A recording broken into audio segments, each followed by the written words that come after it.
Bonjour chez vous, na yebi ete bozali ebele na ngonga oyo bozilaka émission na biso temps de la grâce. Temps de la grâce émission oyo yambaka mpona bino bandeko na biso bapasteur basali na nzambe bandeko baévangéliste epuis bayembi bachantre oyo toyebengaka mingi na bandeko na biso bakongole bakinois tolobaka bandeko bayembelaka nzambe. Lelo tozali na esengo mpe plaisir ya trop ya kopresente bino numéro mokolo mwa lelo pamba te tozweli bino prophète Obed Lofoga oyo azali bongo visionnaire ya église temple de la foi ezali na kati ya commune ya Ntsele na niveau ya Kinkoli. Donc bongo na yende to kosola par rapport ya makambo nyonso etali église ya lelo makambo etali église na yeto kobeta masolo pour que tout le monde lelo église ezo kokende na makambo ebele na kati na yango ndo moni bongo tina ete to contactaki ye pour que to ebandeni to kosola na ye mayele na ye bokasi na ye appel na ye o nzamba sala alliance na ye o nzamba sala na ye o azobikisi na bato emeka pe ko bikisa bandeko boza kola nanga siko na ngonga oyo pamba te biso ba oto ye sika oyo sito bikisa mina kombo na Yesu Christ. Mais na yango déjà to ko continuer pour que to ba comment est-ce que to ko solola lelo to ko solola na thème na biso ya comment reconnaître les vrais hommes de Dieu na ye de to ko beta masolo wana pamba te ya zali moko oyo nzambe abenga selon ye ne beaucoup comprendre lelo comment est-ce que ndamba benga ki comment est-ce que bino ba bozo na biso bino ba sai na ndambe mususu pe puis bino ba fidèle oyo ba église mususu boyeba ndenge nini to ndenge kani ba yebaka mosali na ndambe ya solo to continuer pour que te ba comment est-ce que to ça. Merci. Voilà ndenge kana bisa ki bino tozana prophète Obed Lofoga oyo déjà bomoni na plateau na biso bomoy comment est-ce que to yambi na kati na ya plateau na biso awa na yeto ko solande na lobaki comment reconnaître les vrais hommes de Dieu. En fait, Mbote Naï. Mbote, papa journaliste. Bonne santé. Ouais, par la grâce, tout va bien. Tu es le nakati ya sika oyo ya bibiso papa. Tu habite pesana no ba yimbo ka bata kuna nayo ba na nzambe ne soba kuna no mbote na ngonga. Na pesi mbote na ba na nzambe no surtout partout dans le monde. Bisika bozola nda biso, nzamba lola apambola bino, pe précision na ba na surtout ya temple de la foi. Que Dieu vous bénisse. Merci. On est avec bongo mbote ya pa prophète Obed o ya pesi ba ndeko banso ba ko na biso na ngonga oyo pamba te ya zali mokambi ya ecclesia temple de la foi ni na lobaki ezali na kati ya commune Nsele na quartier Kinkoli. Donc na yango akobengisa pe bino parce que boya kotala comment est-ce que makambo za ko sala makuna ba miracle za ko sala makuna biso na bino to ko découvrir yango tout à l'heure. Donc déjà sans plus tarder na ko pesa motuna pa ya prophète boni na no temple de la foi. Non, au temple de la foi, Ezoki de Malamu, Nazaraki na Lubumbashi. Après Lubumbashi, Naki Matadi, pour nous retaper la paix, Moussala Kuna, ce qu'on a zone à Kinshasa. Tout ça, c'est bien. Au côté 2022, par la grâce de Dieu, au côté Malamu. Maintenant, ce qu'on va programmer à temple de la foi, Nenge évolution, ils allaient 2022, où ils ont quand s'appelle pour la temple de la foi. Au sein parce que nous avons des commissions, surtout pour ça, activité, les bannies d'année. Il y a des gens comme na katikati to comme na suka pour ça pour activité monsieur. Non, to ezai bandeli ya moi janvier to zalaki na ba enseignement o bandaki déjà na janvier mobimba to bandaki ko parler si il faut que mon étoile brille pour la 2022. Déjà to bandaki enseignement les qui sont déjà un mois mobimba to silisa qui déjà enseignement il faut que mon étoile brille. Si quoi toujours préparé pour événement mususu toujours nous clôturer enseignement oyo na 3e mois na mois de mars na mars on est dans l'événement monene oyo ko sangisa bana no surtout ya ville ya Kinshasa nous toujours préparé en. OK. Donc préparation ezali pour le mois de mars mais to kota déjà na kati ya bita session na biso lelo to ko solo lelo na thème to lelo comment reconnaître les vrais hommes de Dieu. Pour nous d'abord papa, homme de Dieu, le vrai homme de Dieu est un ani. Le définition ni nous pesa na muto azapina mobenga mi solo enza. Merci papa journaliste pour na mutuna na yo. Ozala mosal na Zambia solo. Il faut d'abord aux en appel. Jésus a solo quelque part dans la Bible Albi ce n'est pas des apôtres.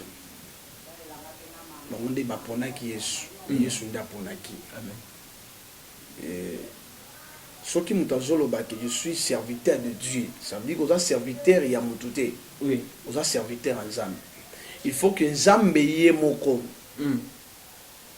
kolo église apona yo ça veut dire que kolo église ayeba yo et kozala mosala nzambe na koloba na mokuse il faut d'abord ozana appel ya nzambe il faut un appel na appel ya nzambe parce que ce qui appelle nzambe ezate eza neti mutu omilati teni yo moko ya FARDC mais armée à FARDC va yebioti mais le jour où ozwa yo et vous avez un problème on compte à prison les gens si yo kendo lobiki na okendo buna na est mais mboke tinjo na est te oyo komelo kuna etali yo moko il faut d'abord le gouvernement congolais ba ki waza militaire l'état congolais ba yeba yo za militaire tant que yo koti o babara o lati teni na mundu ki me l'état yebi o toza soda oza ya FARDC toza ya moura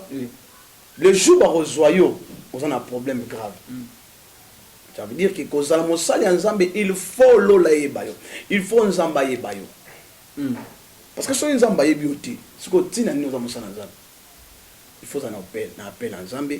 C'est dans la Bible quand on a la Jérémie nzamba zo Jérémie bandana li maman na yo je t'ai choisi c'est na pona ki yo depuis na li maman na ye avant que le prophète Jérémie abotama déjà lola eponiye déjà lola eponiye nzamba poniye avant ça là ça veut dire qu'azona mokili déjà lola eponiye serviteur de Dieu et ça veut dire que tant le jour va retirer ma boko nda premier serviteur non parce que aujourd'hui confusion dans ma case tant bambio ma boko ne comme mon sang mais non il faut d'abord ma boko abato avec tia na mutuna yo il faut déjà nzamba pour na mais si ko ne tout le monde rappelle le cas de Biwana mutu mususu amoni abi non ngai si ba consacrer ngai ne tout le monde a le mu tatangi théologie sali bo tout ça ngai si ba consacrer ngai moyena de casus de makambu ezate déjà na comme pasteur ngamoko est-ce que ba manière on est conseil les dames là mutu na pesa yo et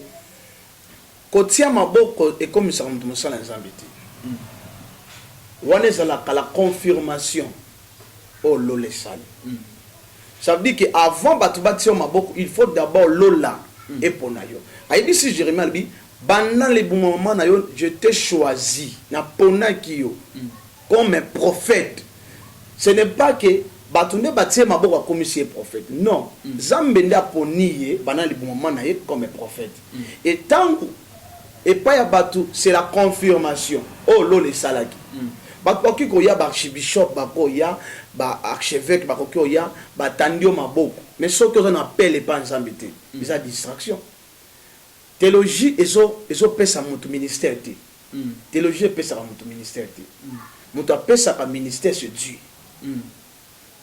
théologie pesa mutu ministère te théologie pesa mutu ministère te ndenge prophète ayuti ko ba prophète oza mosana nzambe monene na Congo na biso ba yebi oza renommé oyebani mettons ba bota ba bi prophète Obed ba miracle belé tout ça là mais prophète yo koko bisa bana nzambe azolanda yo selon réalité ba grand yo yebi na ndenge yo zali lo renommé oyebani kombo yebani sini nini ozo lakisa que non un tel quel que soit kombo na yeko yebana to oyo loko ayebani pété sini boyende ozo lakisa que non un tel azamu to abenga mepa nzambe aujourd'hui na kati ya église na kati ya corps du Christ les lots confusion dans ma case confusion dans ma case na kati ya corps du Christ eza na bato mosusu baye komikotisa na kati ya mosala oyo basine oyo nakoki koyebi soki ekolakisa moto aza mosala nzambe to mosala nzambe te et Bible etalisi biso bien Bible bi na misala na bango na bafui na bango nde ekotalisaki ça c'est un serviteur de Dieu ou aza mosala nzambe te parce que soko le bien juger en apparence eza passe na apparence eza passe pour yeba qui est le vrai na naza faux mais à partir ya misala ndenge Bible etalisaki ba Bible koyeba bango na misala na bango na ba façon na bango akosalela il y a des signes que banda kotalisa oza vrai oza faux pas seulement peka kabongo quelque part dans la Bible, Zambazolo Babi, mes brebis m'écoutent ma voix. Ça veut dire que quand tu pars à l'église ou bien aux Oya, quelque part dans l'église ou bien la présence en Zam, il faut d'abord demander la volonté de Dieu, la voix de Dieu, la voix du Saint-Esprit. Parce que Dieu a dit, mes brebis m'écoutent ma voix. Si réellement aux brebis il y a Yesu Masia, Dieu va te parler. Zamba kotali sayo. Oh, esiko zali, ma bezali. Mon seul nzambo zo fréquenté. Makambo tali pour nzamba lobilo zaka raté ko la prophète to pasteur. Abi mes brebis m'écoutent ma voix. Soko za brebis a Yesu Masia. Le Saint-Esprit est là. Katina yo. Akotali so o Isaïe yangati. Mais bino le ba passer nzambe bibo comment ko me batuli na ba adoration qui ta personnalité Moussa Nzambe a commis si bandimina le kola ya ye o le bandima Yesu Masia et comme dadi donc dadi alobaki na sala bodadi na zonga bodadi système wana est-ce que Moussa Nzambe mundimi plutôt à cause de la confiance à kotala que non Nzambe lobelinga bonatika pasteur ou bonatika prophète ou non le problème est ali bandimi bazaya bisodi bandimi bazaya Yesu Masia nous sommes simples ton koloba gardien c'est que exemple la possible sur la tobate la brebis oyaye mais en réalité basé à bisoté le maître église c'est Jésus-Christ le conducteur de l'église c'est le Saint-Esprit le patron de l'église c'est le Saint-Esprit ce n'est pas des apôtres mais c'est Christ ce n'est pas des prophètes mais c'est Jésus ça veut dire que l'église c'est à Yesu Masia et Rosalate fanatique ya pasteur. Parce que fanatique a kenda musikati. Au mon équipe nationale est bêta qui chante. Oui. Biso tout ondo kombi sango. Tout à fait. Même quand ndenge zali bo. Oui.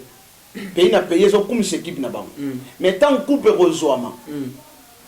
Ata yo rozata 100 francs. C'est ça. Ata 200 francs au rozata mais kombi saki na ndaku, okenda ki stade bêta ki mabo. Mais tant coupe yaka ba simba ngoka ba jouer.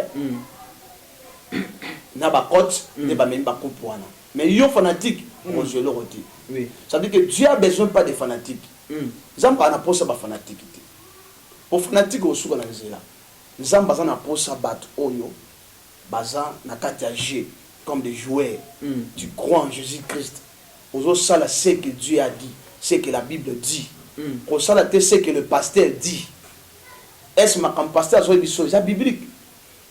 Ce que la Bible qui t'est rejeté en haut, il faut ça la ce que la parole dit.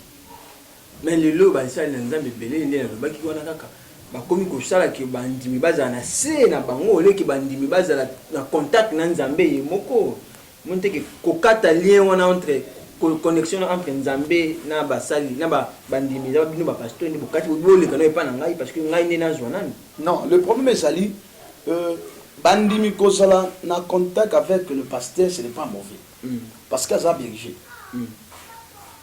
berger na canal na ministère na bazomo na Nzambe wana ça m'a bêté mais le problème c'est que commander tes fanatiques parce que même des choses sous la déviation mais aux on dit makaka poza nani fanatique non le problème est ça yo pratiquer ce que la parole dit. C'est que la parole dit. Oh, bazotali sabino na soki lo banzambe lo bien on fait ça là. Mais soki dans la carte ma comité rejeté en go. Cause on a si ma pasteur ça péché. Parce que ça papa na yo. Il faut respecter, il faut honorer. La Bible dit dans 2 Chroniques 20:20 confiez à l'Éternel, vous serez affermis. Et à son serviteur le prophète vous réussirez. Pourquoi bâtir ma kamba récite et ça n'a pas beaucoup à ça veut dire parce qu'on n'a pas na bangope.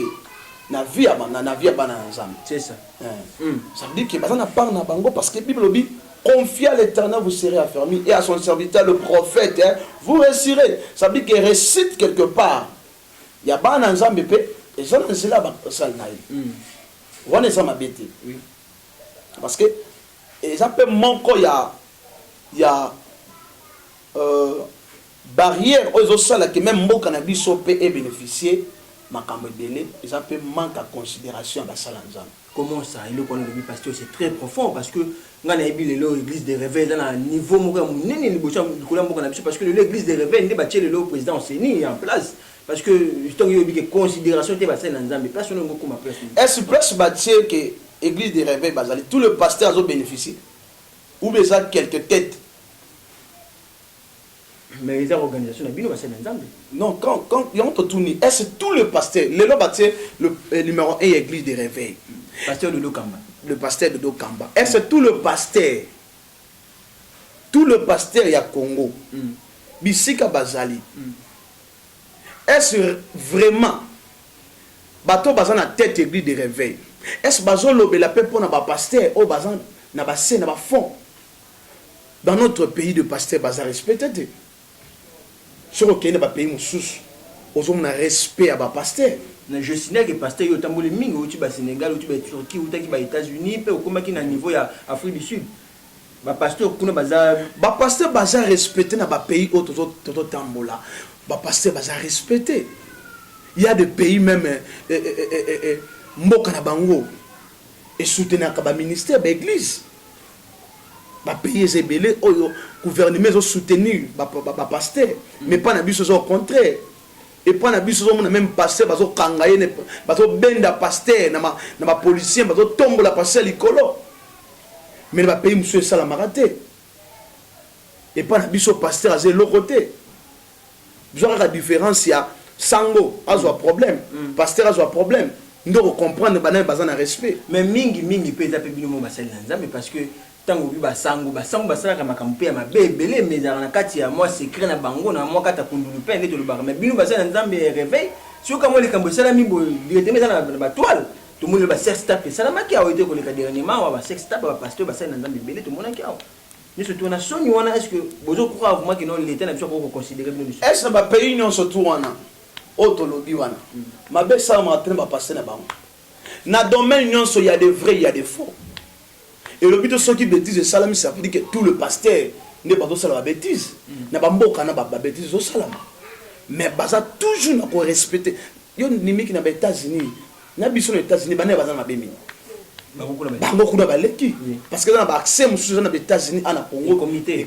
Oui. Mais pourquoi na pays où on a pas payer ça dim na bango payer zo pesa dim. États-Unis pesa dim et pesa dim na église. De réveil. Est-ce que les États-Unis va passer ça les adultes? Mais batikali toujours na ozali respect ya makomi. Bazo respecter les hommes de Dieu. Mais pas na biso a on a sabotage ma pasteur. Moutuma ko benga bino député mo bengi bino réunion avant de se pasteur 50 pasteurs de 7h à 17h. Un député. Pas à député. Avant de subir. C'est ça. Non, et ça qui m'a si mambote, et ça manque de considération, il y a basal l'ensemble. Quelque part, les choses ça peut basal l'ensemble peut bango mon copé. Tant que l'identité na yoti, on se cligner, on ngumbama, na se abato qui ngumba liboso na bangote. Pays où il y a respecté basal l'ensemble. Pays où on a et ça un blocage spirituel pour que et que musique.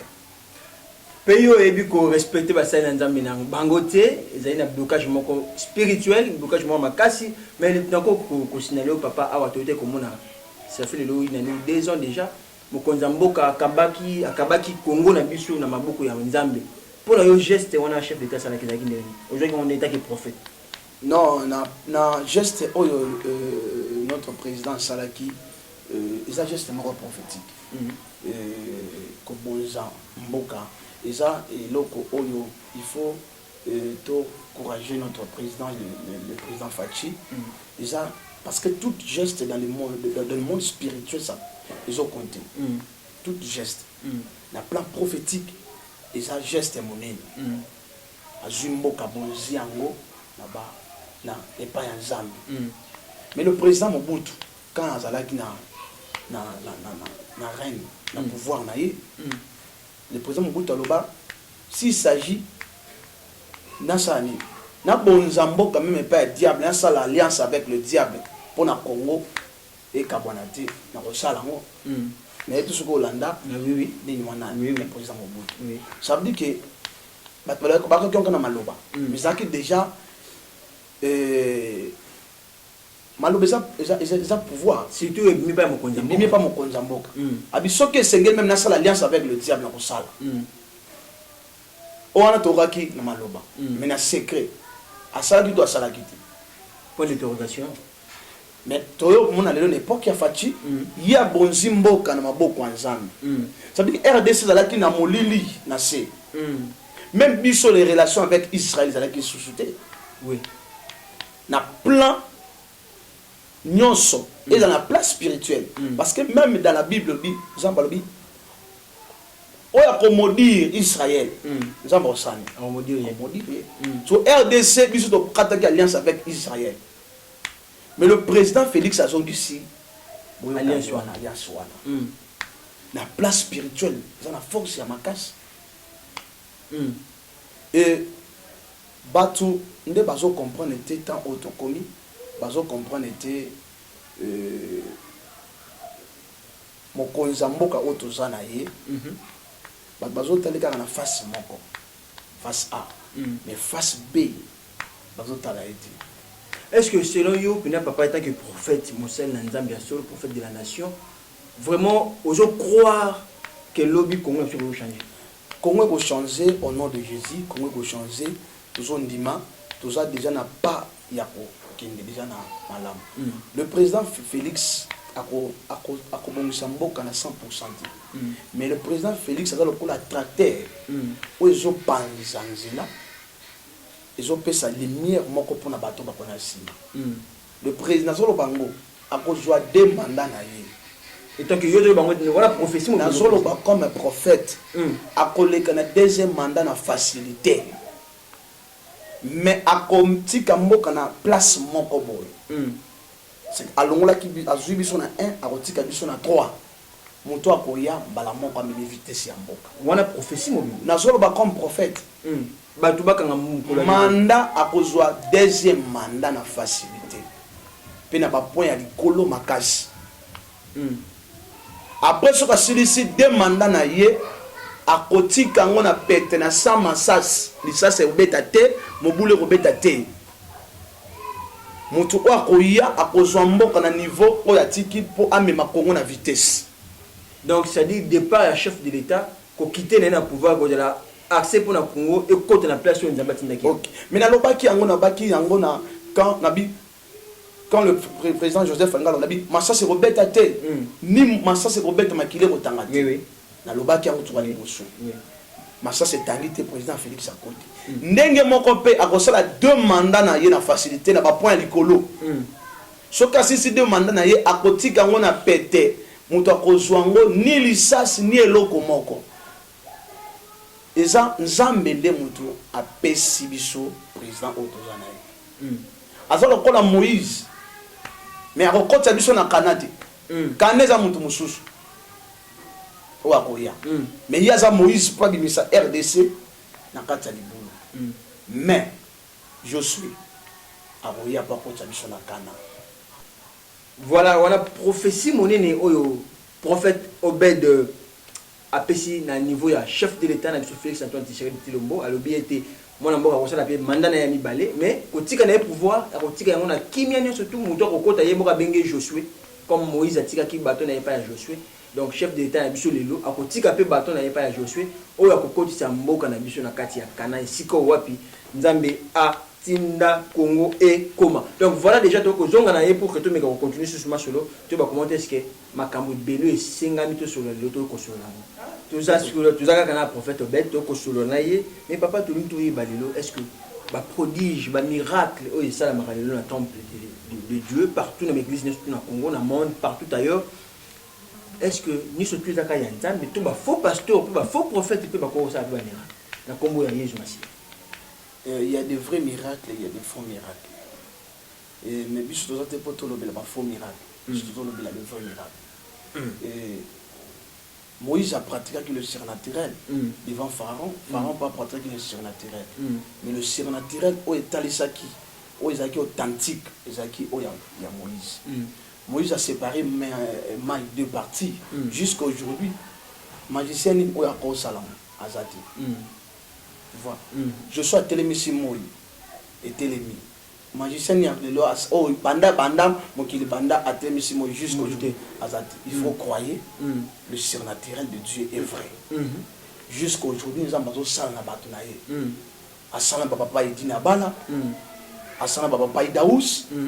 Aujourd'hui, à Zosana Bassanaye, au bazar appelé à solo. Mais il y a des faux miracles. Des miracles aujourd'hui manquent. Des miracles montés. De toutes pièces. Des miracles montés.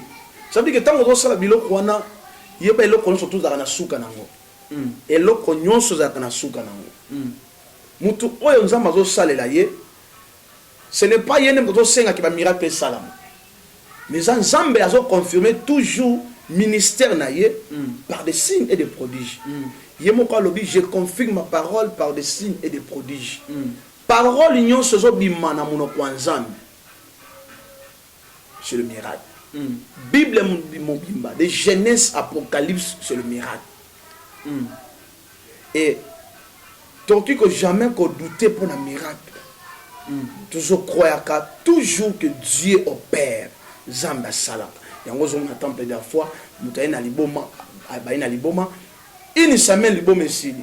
Yango pe lenga na parce que la monaki maman mon temple de la foi, maman on a liboma, folle qu'elle était. Mais subitement, au Dieu le boko, maman on a biki, coutu déjà ni na le baboye, réalisateur on a biso kuna otila biso pe image pour que tout ensemble les voir dans biso. Et ça nous avons c'est le tic au tac tous les années papa. Et ça li confirmation il y a ministère na ngai. Et quand Dieu nous a benginga et ayebisanga amener mon peuple de la connaissance de la puissance de la parole et la démonstration de l'esprit. C'est le message que le Seigneur a bisanga.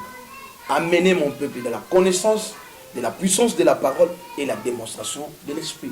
Ça veut dire que tant que vous avez une parole, il faut pas vivre manifestation de la parole. Yango wana tango ozomona ba makamba bon bayina liboma sur place par l'imposition de main abiki. Bayina mutu azana cancer sur place imposition de main abiki. Bayina mutu azalaki na myome ba prier pour na ji ameli ji wana myome bimi. Oui que na katote prophète ba te belé na seli ba ko ba ke yo ça na magie parce que au prier kana ji bo mutu ameli ji myome bimi. Ils ont fait ça tout somo et puis mutu liboma na nzela azotambola yo bikisi na nzela et puis ça les scandale na quartier mo ba bato mona ki yo ça la magie. Mais Nzambe quand Jésus sur terre na ministère à Christ a porté mutu na permanence te yesu aki na permanence te abikisi ba maboma na balabala a chassé ba milimo wa na balabala ezali na kata temple te pon Nzambe abikisa mutu zo pona endroit te. Nzambe akobikisa mutu même liboso porte na ye. Nzambe akobikisa mutu même na kati ya mutuka. Nzambe azana endroit te oya bongisi pona kobikisa mutu. O boya l'église non, ezaka ka te na temple. Un homme de Dieu marche avec Dieu partout. Même dans zana kilote, na vana kilote na ngai. Nzambe akosala parce que ce n'est pas moi qui opère, mais c'est le Saint-Esprit. Kati na ngai ndazo sala. Et c'est pour Saint-Esprit asala. Il faut tout pour la place moi dans la quatre église. Non. Même dans ndako ndito ze pas na nga Dieu est capable de bikisa cancer, myome, bembe c'est quoi. Nzambe est capable de bikisa partout aux alliés au Congo. Partout bisika nyonso et bonne place té. Tant dans le baquet et sur le manger tout ça. Et ça manque de connaissance. La Bible dit mon peuple périt faute de connaissance, pas faute de prière.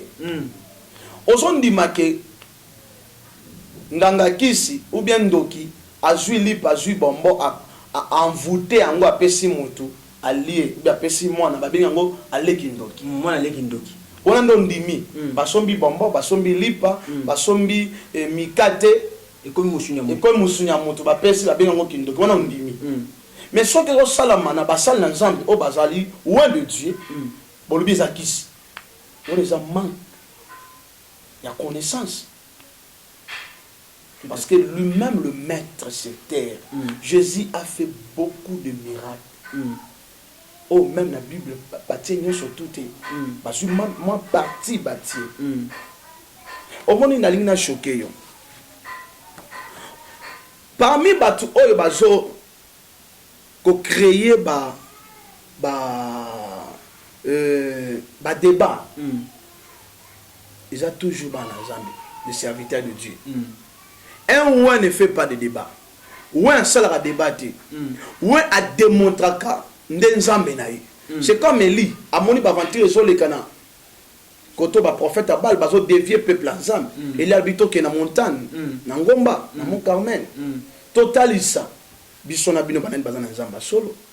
Un ouin seul a débatté. Un ouin talisa, ceux qui sont en vrai, n'en a faux, totalisa. Banen bazana nzamba solo.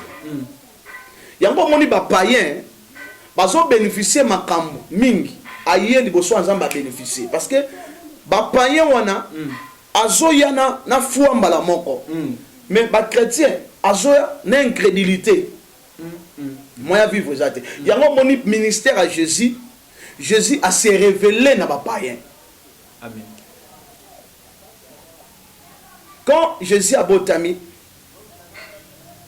Batali bosso ba monaki étoile ya Yesu Masia, ce n'est pas des apôtres, mais sont des païens. Ba mage. Ba mage ba mon étoile ya Yesu Masia. Ba païen. Tant où Yesu a koufi. Batali bosso ba moni résurrection à Jésus-Christ des païens. Ce n'est pas des apôtres. Ba Pierre, ba païen. Soda. Robotama Yesu. Ma païen bamoni à partir étoile.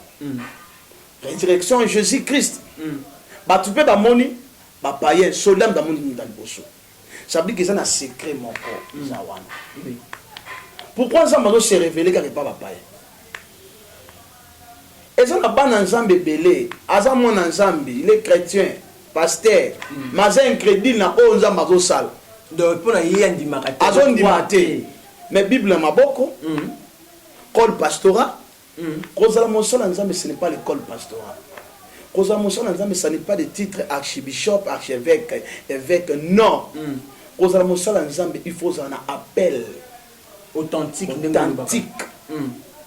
Ceux qui appellent les athées, même au besoin de archevêque, même au bishop intel, ceux qui appellent les Nzambe, les athées, les distractions.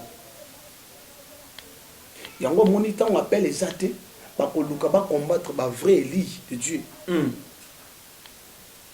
Donc, on a passé dans le biso. Na place, to songa libota ensemble. Na place, to communiquer au peuple de Dieu, aux alliés, penser de Dieu, la parole de Dieu, vrai. Vous êtes comme collègues dans la TV, ba débat, au fingana, ba critique inutile. Ce n'est pas ça. Au bat bazozine. Makambo tali ba miracle za makambo ya kolobela ngoti parce que ministère à Jésus na c'est 100% sur le miracle. Voilà, ministère à Nzambe na c'est mokili na biso awa 100% kaka ba miracle na ba miracle pa matenza mbasala ka mbala moko azela kisikate c'est le prophète et dans la tête que te na zaki na bien te na se préparer te na brosser te moyena ça le miracle exact donc partout et dans le sous-vêtement et dans le dans nion sur là c'est le prophète. Ce qui nous ambassait la royaume solo, tu vas faire de miracles. Moi, c'est un exemple de continuer quand même angle l'idée. Le mandat, nous avons bien appel authentique et ensemble. Mandat, nous avons appelé ça un mandat, il y a 5 ans, il y a 10 ans, 2 mandats, 3 mandats.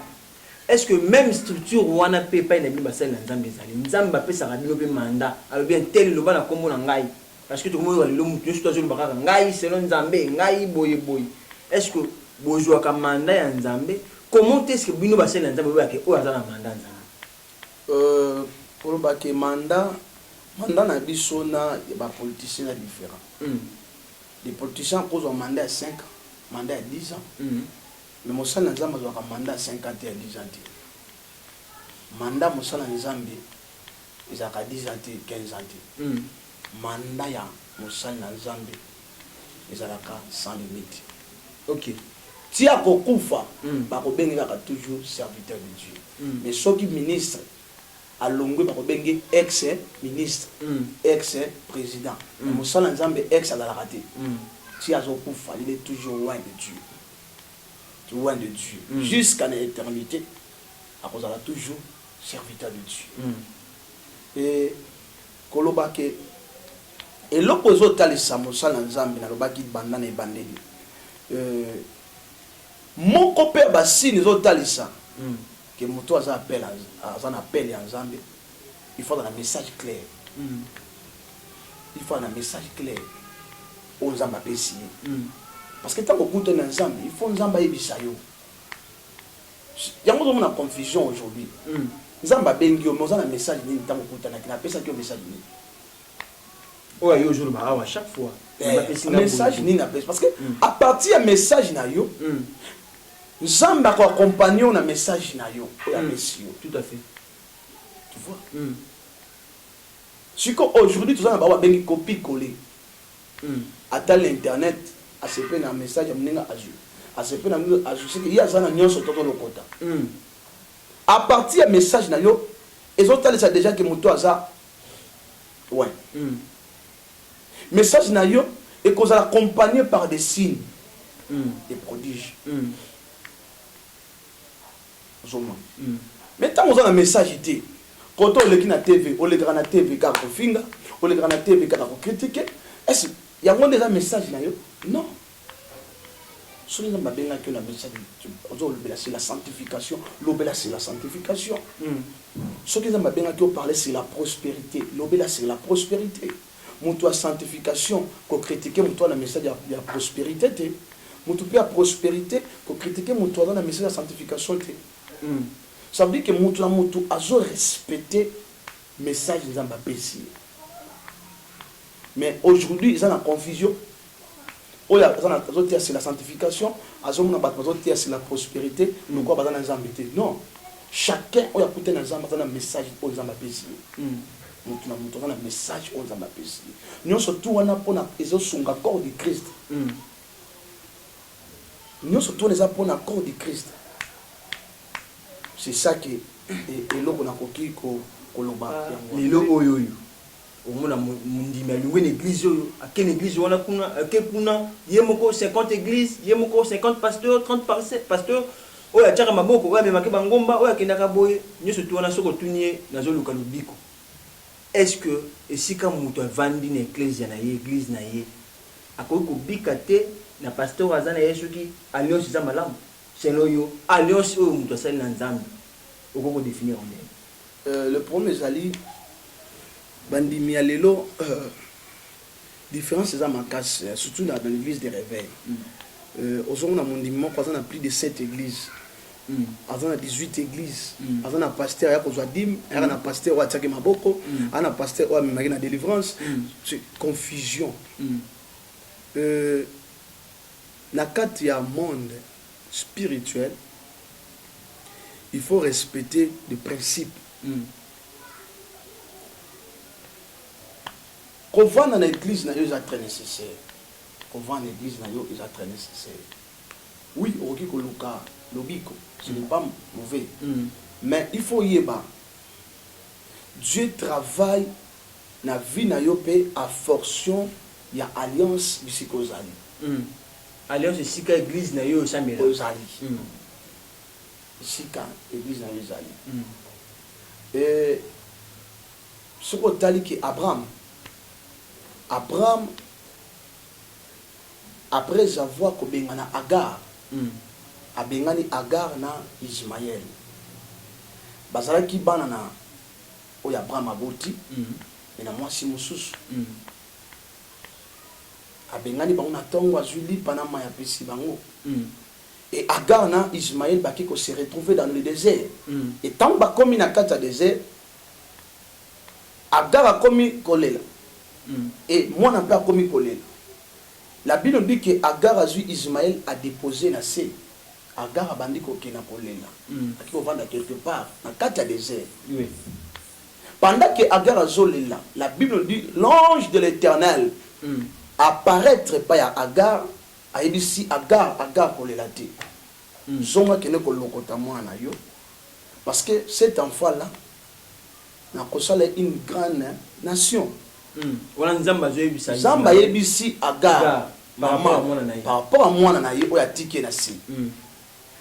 Mais pourquoi Nzambe tango apparaître ange apparaître devant Agar alobi Dieu a écouté la voix de l'enfant. Nzamba yo ki kolela ya mwana. Pourquoi Nzamba yo ki kolela ya mwana? Aza mwana makango. Mais Nzamba yo ki kolela ne pona ni. À cause de l'alliance que Dieu a salaki alliance avec Abraham. A dit si Abraham cette alliance n'a pas sala. Na yo et kokene de génération en génération. À partir de l'alliance Nzambe a ses souvenirs pour na Ismaël pe. Alandi bisika zalaki tina désert pour que Nzambe abikisa. À partir de l'alliance Dieu respecte l'alliance. Tant aux en église bisika zo bonde. Et ça m'a comme ça au bikango selon l'alliance de votre pasteur à Salina Nzambe. Yango ozo memana OK les gens en église aux en église si que dans le monde spirituel il y a confusion. Bisika nini o Nzamba ko localiser yo. Bisika nini lola eko kita po salela yo. Ba ange ba ko reconnaître yo comment. Yo zana dit pasteur. Papa est au pesa papa spirituel en plein motazo la musique. N'apprécie notre père le révérend Dayo Samuel l'homme du surnaturel église affirme mbote n'apprécie mbote na notre papa lisusu l'archipa du petit moto na Zambi apambola. Papa azabela bandeko oyo basunga kaye na spiritualité bato ba tchaye loboko bato ba kumba kaye partout na ba conseil na ba directive na ba prière surtout kota na kogumba mena bango. Merci na bino parce que bo pesa yi makasi bo la kisa nzela lelo ya kumtu ko kapamba tebele papa ça ko elengi ko zala mwana bango. Non et ça la kanga elengi partout que je nazalaka na lobelaka toujours pour na prophète Dayo Samuel. C'est un père pour nous azali pamboli pour la RDC. Et nalobelaka notre mentor, notre père, l'archipado petit. Ça dit que Batouana Baza, il pas pour moi. Attends, ça a un message, il y a un dengue. Mais Batikali toujours papa nanga. Ça veut dire que le problème est aligné. Dieu est capable d'utiliser le cognos. Dieu est capable d'utiliser mouchoir. Dieu est capable d'utiliser maille, huile, jus. Dieu est capable d'enlever la TV pour communiquer mon guérison. Nazana maman mon croisant en Angola. Avant moi si à mon conduit, il a fait combien 7 ans de le mariage à Botarate. Na mon a été avant moi si à mon conduit à niveau Angola. 7 ans.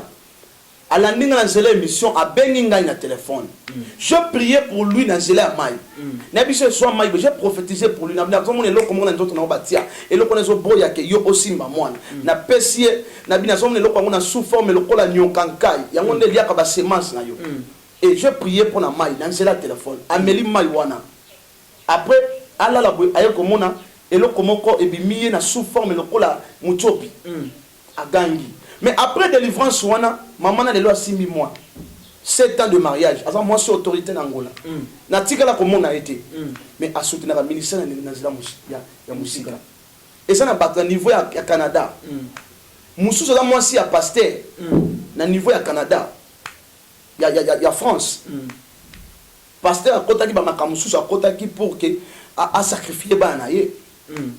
Mais moi si à Beninga je priais pour la maille na bi boka on a kata maille ya ndap na yo azuma yona abwaki na kata ndap na na bi soki mo sana nzambe wana azana nzambe asolo mobali na yo akova na ndap mais soki azana nzambe te akoti ba place msusu akodivorcer na yo mobali ayina ndako akota na porte dasenga biloko ne libana na France lelo tsolo ba boye pasteur wana akabona na mwasi na yo. Mais relation à yo le luna ne connaît pas mon seul nzambe benga pe prophète de la nation Niles. Vuluzi azan Nikolo azongi na mouvement Nikolo makambe belé na pesi mbote Vuluzi bisika zali wana vie wana vie vie na ngapena na pesi mbote bon moto na makamna ye ndenge nzambe azomema ye aucun prophète mon côté ou bien pasteur mon apesi bateau ya kobake yo na faux yo na fait na faux le seul moto au juger c'est Dieu lui-même. Voilà mbuluzi to pesi mbote pa yo zali pa mbate yo ndenge ka prophète tu koloba awa yebio très bien vraiment to sepeli na ndenge a pesi yo matondo a respecter yo mingi pa mbate zali mosala na nzambe monene ya mboka na biso za fierté pour na biso ko za na ba bino boye kola ba servant ya nzambe na kati ya mboka na biso vraiment papa to mukuma na suka na ebité oko singa na peuple de Dieu o ba ko na nona ngonga oyo basala nini pour ba contacter yo basala ndenge nini o toi dans ba problème ba ba commenter ce ba jouer ba tendre yo commenter ce ba ko ça ni kona kamera za pana Zambia pambola libota na Zambia surtout bolandi biso Zambia pambola partout dans le monde le prophète Obed naza toujours na Kinshasa numéro n'anglais ali 223 plus 243 plus 243 oui. 960 27 99 plus 243 960 27 99 wali numéro n'anglais privé sur bengi numéro wana okozwa prophète Obed Yemoko okozwa na musika ya Congo libanda ya Congo province na Kinshasa aux ana posan Zambi alobi na yo à travers le prophète après son orientation aux ana pas problème aux otungisa yo tungisa famille na yo bega prophète Obed même na zela au téléphone Zambi na zana capacité à pousser le ozoluka c'est ça qui na le seul moyen pour qui kozwanga les ana zela ya téléphone mais na Kinshasa mutuno surtout qui ko déplacer na Nsele, quartier Kinkole, le prophète Obed Azali, wana église Zali na avenue Kambanyoka, soit comme na Kambanyoka, mais ceux qui étaient na Kinkole Tuni, dans un approche na kutana prophète Obed Mutuno surtout ayebi orienté yo pour kutana ngai. C'est que na Nsele na quartier Kinkole, tozawana tozape na ba Kongo pe Lubumbashi. Prophète Azali na déplacé te nazali, ceux qui zamba kolinga a permettre tantôt tout qui kozala na bande na biso na Afrique d'ici. Tina ba 6e partout jusqu'à bozali bolandi biso Zambia prophète apambola yo mutozo bela yo mutozo na ba problème je déclare au nom de Jésus-Christ que mon Dieu a visité yo maladie nyo se va dans zoto na yo na tanga te et disparaître au nom de Jésus-Christ. Que Dieu vous bénisse. Na pesi mbote na maman Pamela mobile na ye papa Max na niveau Afrique ici na pesi bananga na niveau France maman Augustine na papa Jaffa mbote na pesi mbote na bana nyoso tout ya temple de la foi bisika vous allez partout dans le monde mbote na pesi de Jean mbote na pesi papa Clément mbote bisika vous allez secrétaire nanga na pesi mbote na pesi moi nanga Katishu pe na pesi maman Ani mbote na pesi maman Augustine bisika sozali mbote ma aimé na pesi mbote Zambi a pambola. Voilà, c'était la clôture, il y a émission Nabiso, pasteur a sambeli pour que Batonio, surtout prophète a sambeli pour que Batou tout partout vous allez, vous avez bénédiction, vous avez ngouya, vous avez orientation spirituelle. Ceux qui peuvent vous en avoir besoin, écoutez la pasteur ou vous avez Kinshasa, bah coordonner en de défiler à bas d'écran na bino, bah coordonner de défiler na téléphone na yo. Benga kaka na numéro prophète a pesi awa comme ça au kozwa yemoko personnellement yemoko nde muto yamba. Et puis ce qu'on a na Kinshasa tambola kaka maleme tina Kinkole okukuta na prophète yemoko pambate yemoko nde muto yamba sans audience mbongo ezate eloko ezate donc bato ebele ba deki kuna ba ju ba délivrance guérison ba biki pe na kombo na Jésus Christ pambate prophète a kosela kaka nzambi na profiter na pesa mbote na bandeko tout bakola na partout dans le monde na pesi bongo maître Jean-Baptiste Ngamazita je vous salue na pesi papa botalata mbote mingi pa yozali artiste peintre na biso ya mboka je vous salue papa parce que yondo ça pour que biso pour que biso exister je vous signale déjà de comment na suka na pesi pe mbote bongo na bandeko tout bakola na Bruxelles venanga moko na kati ya Bruxelles na pesi mbote Freddy Mwana depuis Bruxelles na pesi pe mbote bongo na Pasco Kafwamba na Bruxelles na pesi mbote bongo na Digital aux États-Unis na pesi Espérance Kalole na pesi Chico Manga depuis Paris et puis na bosanité na pesi mbote na grand fond na mushu aza na kati ya Angleterre na pesi mbote bongo na venanga moko Anissé Zonga et puis moi sine Annie Zonga Micheline Zonga pour comprendre et puis na pesi mbote na Papi Munchongo et même Makanda je vous salue vous tous qui nous suivez bino sur ça et que to pousse na liboso chaîne na YouTube Matamakasi na bande ko bako na télévision na ngongalelo na pesi bino mbote partout Kinshasa mabana tout ya commune Nsele bana commune ya Kimbonte que je vous salue na pesi bande ko surtout na pesi nansi na kati mbote na kokobosa na wote na pesi peshiko na kati mbote oyo azaki bongo na sima ya caméra. Voilà, ça n'est fini pour aujourd'hui. Toujours qui bongo plaisir à présenter bino numéro mokolo malelo to yambaki bongo pour na bino prophète des nations mwana mboka pasteur oyo azako kama brebis et belé prophète Obed Lofoga oyo azali bongo responsable des pays initiateur visionnaire il y a église temple de la foi et la commune en Sierra la quartier Kinkole. Donc je vous invite déjà pour que vous commentez ce que beaucoup suivre événement surtout qu'on déroulé il y a paroisse naie, il y a église naie na mars. Bientôt déjà beaucoup sur fiche, bientôt beaucoup sur publicité, sport partout. Déjà na merci. Tout ce cas là, peut-être au revoir, bye.